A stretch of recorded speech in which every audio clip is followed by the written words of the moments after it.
தேர்தலுக்காக முன்கூட்டியே கல்லூரி செமஸ்டர் தேர்வுகள் நடத்தப்படாது என்று அமைச்சர் கோவி செழியன் தெரிவித்துள்ளார்.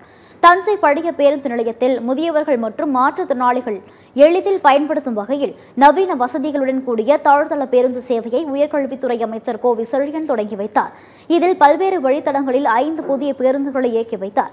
இதனைத் தொடர்ந்து செய்தியாளர்களிடம் பேசிய அவர், செமஸ்டர் தேர்வுகள் பல்கலைக்கழகத்தால் வரையறுக்கப்பட்டது என்றும், எனவே விடுப்பு காலங்களில் தேர்தல் நடத்துவதற்கான விதிமுறைகள் தான் தேர்தல் ஆணையம் மேற்கொள்ளும் எனவும் தெரிவித்தார்.